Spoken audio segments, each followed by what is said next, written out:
Staying with South Africa, the Leeuwkop prison this week opened its doors to the media to have a look at what exactly goes on inside and what's being done to equip ex-offenders for life outside. The prison, which hosts more than 4,000 inmates, is located on a farm facility and currently has 25 children born to some inmates. The facility has over the years gained a reputation for its many jailbreaks and attempts. Province's Leeuwkop prison is the third largest correctional facility in South Africa, and like many other prisons in the world, it's faced with challenges like overcrowding. But the prison officers say the essence of the tour is to show the public the reasons why they must give ex-convicts a second chance. This is a farm correctional facility, and we are using these facilities to check offenders to make sure that as they go out, they have got some of the certificates and resources. And also given the overcrowding challenges that we have in Gauteng, we normally also distribute a number of offenders to different regions to try and ease up the pressure. 45-year-old Quobus Pretorius has been jailed for 16 years. He was sentenced to 18 years 5 years ago for trying to overthrow the South African government in 2002. Now he spends his time teaching other inmates. I keep myself busy with the stats and with the teaching of the schools. On Mondays I teach 2 periods, which is 2-hour periods, so from 9 until 11 I am rehabilitated.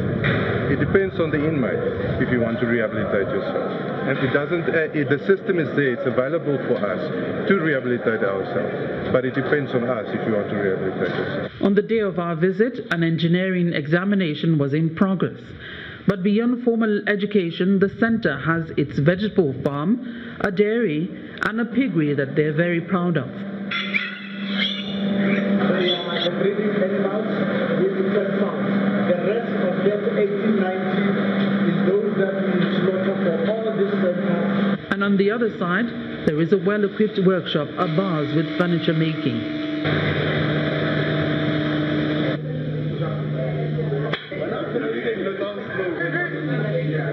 I'm busy sandpaping so that when I finish to sandpaper, it's going there by the spray paint.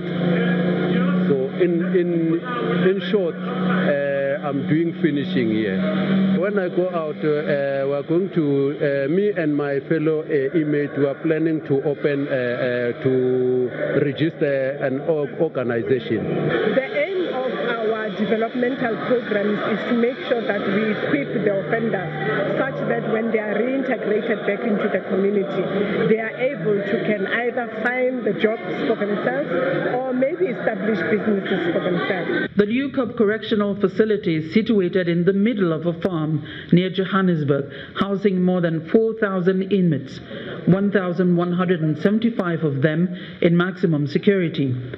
It's been quite notorious for its numerous gang fights, escapes, and escape attempts. From Johannesburg, South Africa, Betty Dibia, Channels Television News. Opposition leaders from the Engagement for Citizenship and Development Party in the Democratic Republic of Congo have voiced concern over transparency in the upcoming December election. This comes after the Congolese army gave over 150 trucks and a dozen aircraft to the country's electoral body.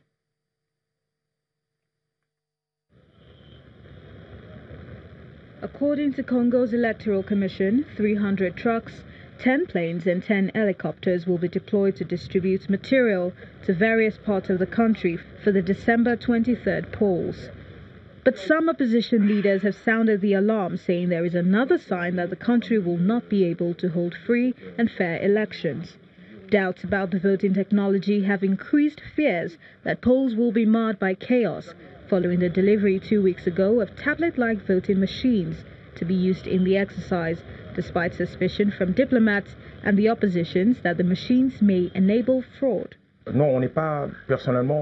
personally don't have much faith in this process. The army reports to the commander-in-chief, whose ruling party has chosen its candidates, but now we have the army, which has offered the services to the CENI.